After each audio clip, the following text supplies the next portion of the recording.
여러분 안녕하십니까? 5월 둘째 주 알짜 뉴스입니다. 이번 주에는 월드 IT쇼 개막 소식과 컴퓨터 관련 제품들의 가격이 하락하고 있다는 소식이 있는데요. 이 소식은 잠시 후에 전해드리고 먼저 삼성동 코엑스에서 열리고 있는 월드 IT쇼 개막 소식부터 전해드리겠습니다. 올해는 또 어떤 신기술들이 선을 보였을까요? 이진 기자가 전해드립니다. 2011년 월드 IT쇼는 무엇보다도 3D TV와 스마트 TV가 많은 관심을 끌었습니다. 삼성전자에서 세계 최대 75인치 3D TV를 선보였습니다. LG전자는 형광 방식 시네마 3D TV를 전시하는 등 전략 신제품들을 다수 볼 수 있었습니다. 차세대 통신 시장을 두고 벌이는 KT와 SKT의 경쟁도 뜨거웠습니다. 4세대를 비롯해 와이파이, 와이브로, WCDMA 등의 통신 서비스는 물론 일회용 단말기 및 이를 활용한 LTE 네트워크 솔루션 등을 출품해 통신 융합의 미래를 엿볼 수 있었습니다. KT 전시장에서는 최근 세계적인 관심을 불러 모으고 있는 애플 아이패드 2를 직접 체험해 볼 수 있게 했습니다. SKT는 세계 최초 허니콤 탑재 태블릿 PC인 모토로라 줌을 전시하기도 했습니다. 그러나 다양한 신제품이 전시되었음에도 불구하고 아쉬움 역시 큰 행사였습니다. 삼성전자가 75인치 LED TV를 선보인 것은 고무적이지만 정작 기대를 모으고 있는 갤럭시 탭 10.1, 8.9 같은 기대작은 공개하지 않았고 철진한 갤럭시 탭 7인치 제품을 다수 전시하고 있었습니다. LG전자는 옵티머스 3D 스마트폰이 전시됐지만 옵티머스 패드 같은 기대작들은 공개하지 않았습니다. 오히려 스타크래프트2 게임 데이를 자사의 FPR 3D TV와 모니터를 사용해 진행했고 지난해 공개했던 CF3D 프로젝터를 재탕으로 공개하며 3D에만 집중하는 모습이 역력했습니다. 올해로 네 번째를 맞는 2011 월드 IT쇼는 IT를 더욱 스마트하게라는 주제로 국내에 500여 기업이 참여한 가운데 개최됐습니다. 하지만 세계 IT 업계를 이끄는 가전사들이 위치한 우리나라의 대표적인 IT쇼임에도 불구하고 새롭게 공개된 제품을 찾아보기 힘들어 아쉬움이 남습니다. 삼성동 코엑스 전시장에서 미디어잇 이진입니다. 네, 그 밖에 또 어떤 크고 작은 일들이 있었는지 알아보겠습니다.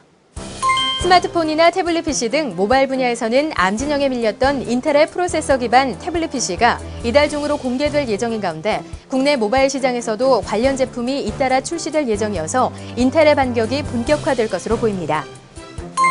구글은 각종 데이터를 하드드라이브가 아닌 클라우드에 저장하는 웹브라우저 기반 크롬 운영체제를 장착한 노트북 PC 크롬북 2종을 오는 6월 15일부터 판매할 예정이라고 밝혔습니다.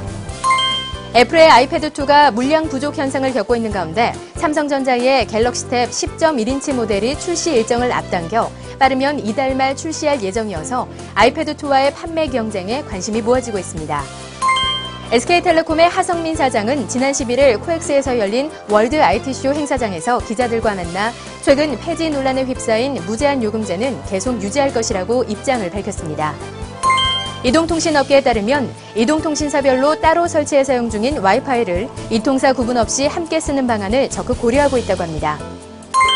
마이크로소프트는 인터넷 영상 전화업체 스카이프를 85억 달러에 인수하기로 했다고 지난 10일 공식 발표했습니다. 공정거래위원회는 그동안 논란이 되어온 소셜커머스 사업자들을 통신 판매업자로 규정해 앞으로 소셜커머스 업체가 판매한 쿠폰 등에 대해서도 구매일로부터 7일 이내에는 언제든 환불을 받을 수 있는 등 업체들이 소비자 보호 의무를 이행하도록 했다고 밝혔습니다. 지난해 8월 합병하기로 했으나 무산됐던 국내 최대 오픈마켓인 이베이 옥션과 지마켓의 합병 절차가 다시 진행돼 공정위의 최종 승인 절차를 기다리고 있다고 합니다. 최근 블로거가 삼성전자의 갤럭시 S2에 대한 비판적인 내용의 제품 사용 후기를 포털 블로그에 올리자 제조사 쪽이 포털을 상대로 게시글 차단을 요청해 해당 글을 내리도록 한 사실이 드러나 논란이 일고 있다는 기사가 보이는데요. 체험기를 가장한 기업의 블로그 마케팅의 한계와 거기에 공생하는 블로거의 관계를 다시 한번 생각해보게 합니다. 1분기 세계에서 TV나 PC 그리고 노트북 등에 사용되는 TFT LCD 패널의 절반 가까이가 LG와 삼성의 한국산인 것으로 조사됐다고 시장조사 전문기관인 디스플레이서치가 발표했습니다. 휴대전화 시장에서 지난해 노키아가 운영체제와 단말기 시장 모두에서 추락을 거듭한 반면 안드로이드를 앞세운 구글은 삼성과 HTC 등 스마트폰 제조업체의 성장에 힘입어 1위 자리를 확고히 했다고 한 시장조사기관이 발표했습니다. 지난해 국내 소프트웨어 불법 복제율이 40%를 기록하며 감소세를 이어갔지만 불법 복제로 인한 손실액은 지난해에 비해 25% 증가한 7,500억 원으로 가장 높은 수치를 보였다고 사무용 소프트웨어 연합이 보고서를 발표했습니다. 작년 말 이후 1달러 밑으로 떨어져 바닥을 기던 디램 값이 5개월 만에 1달러 선을 회복했다고 반도체 전자상거래 사이트 디램 익스체인지가 밝혔습니다. LG전자는 모바일 게임사와 제휴를 맺고 지난해 큰 인기를 끌었던 모바일 게임 앵그리버드를 오는 6월 이후 출시하는 안드로이드 스마트폰에는 사전 탑재한다고 밝혔으며 기존 사용자들은 사이트에서 무료로 내려받을 수 있다고 합니다.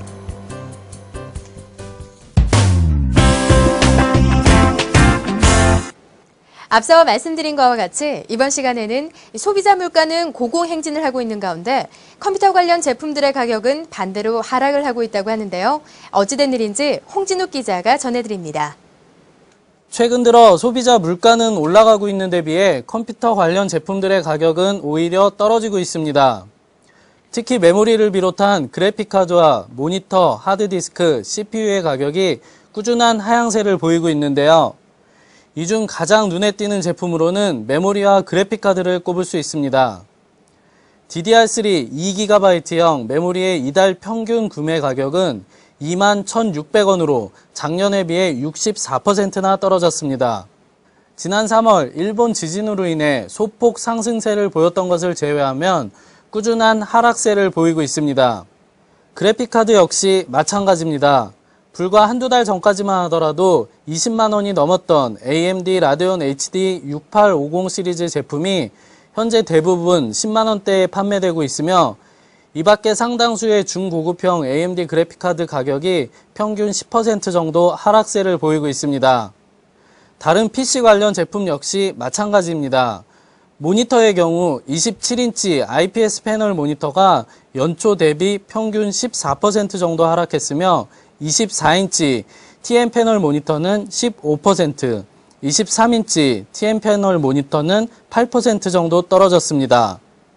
하드디스크는 1TB 제품의 가격이 크게 변동은 없으나 2TB 제품은 13% 정도 가격 하락을 보였습니다.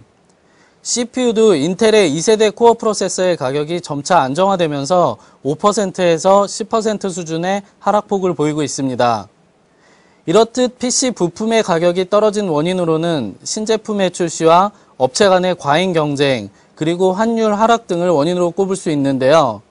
PC 부품의 경우 신제품의 출시 주기가 다른 제품들에 비해 상당히 빠른 것으로 알려져 있습니다. 특히 인텔의 2세대 코어 프로세서 출시에 맞춰 신제품들이 계속 출시되고 있어 기존 제품들의 가격도 떨어지고 있습니다. 여기에 업체 간 경쟁이 심화되면서 가격 경쟁으로 이어지고 있고 환율도 이전에 비해 낮아져 이에 대한 영향도 적지 않은 것으로 보입니다. 이 같은 추세로 보아 올 상반기까지 PC 부품의 가격은 계속 하락할 것으로 보입니다. 미디어잇 홍진욱입니다.